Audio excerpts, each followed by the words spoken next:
Municipal ఎన్నికల్లో BJP అభ్యర్థుల్ని గెలిపించేలా కార్యకర్తలు కృషి చేయాలని పిలుపునిచ్చారు BJP state chief Ramachandra Rao. Election campaign vehicles తో కేంద్ర పథకాలను ప్రజలకు వివరిస్తామని తెలిపారు. మరోవైపు కాంగ్రెస్ ప్రజలకిచ్చిన హామీలపై ఛార్జ్షీట్ రిలీజ్ చేశారు. మున్సిపల్ ఎలక్షన్స్ కోసం రాష్ట్రంలో 3 భారీ బహిరంగ సభలు ఏర్పాటు చేయనున్నారు. వీటి కోసం కేంద్ర పెద్దలను తీసుకురావడానికి ప్రయత్నాలు చేస్తున్నారు స్టేట్ బీజేపీ నేతలు.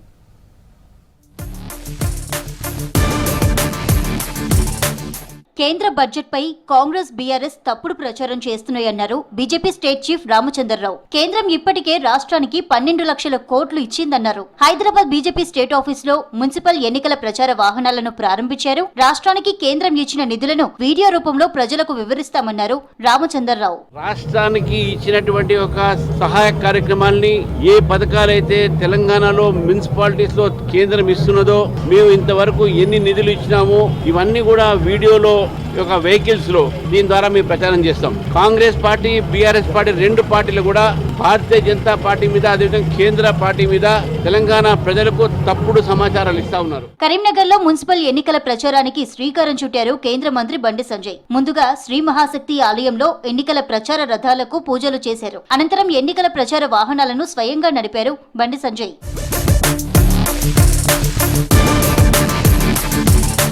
ఫోన్ ట్యాపింగ్ కేసులో సిట్ విచారణ త్వరగా పూర్తి చేయాలని డిమాండ్ చేశారు BJP MP Raghunandan Rao. Tapping కు ఆదేశాలిచ్చిన బాధ్యులకు శిక్ష పడాలన్నారు. సిద్దిపేట జిల్లా గజ్వేల్లో మున్సిపల్ ఎన్నికల ప్రచారంలో పాల్గొన్నారు రఘునందన్ రావు. చెల్లె అడుగుజాడలనే బాబు కూడా పోతాడని అనుకుంటున్నా. సిట్ ఏం చేసింది, సిట్ ఇన్వెస్టిగేషన్ లో ఏం మాట్లాడారు అది పోలీస్ అధికారులు చెప్తారు, మీకు చెప్తారు, రేపు కోర్టుకు చెప్తారని అనుకుంటున్నాం.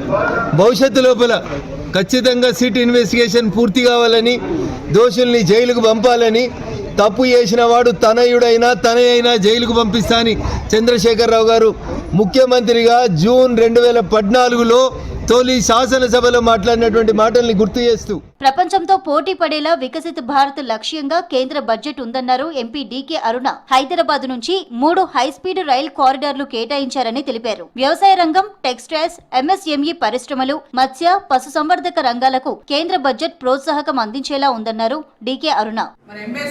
అంటే చిన్న తరహా, మధ్య తరహా పరిశ్రమలు గ్రామీణ ప్రాంతాల్లో, మండల కేంద్రాల్లో, పట్టణ ప్రాంతాల్లో ఎంఎస్ఎంఈల ద్వారా పెద్ద ఎత్తున యువతకు ప్రోత్సాహం అందించాలనేటువంటి ఒక లక్ష్యంతో 10,000 కోట్లు మరి ఎంఎస్ఎంఈలకు ప్రోత్సాహాన్ని కల్పిస్తూ 10,000 కోట్ల రూపాయలను మరి కేటాయింపులు జరపడం జరిగింది.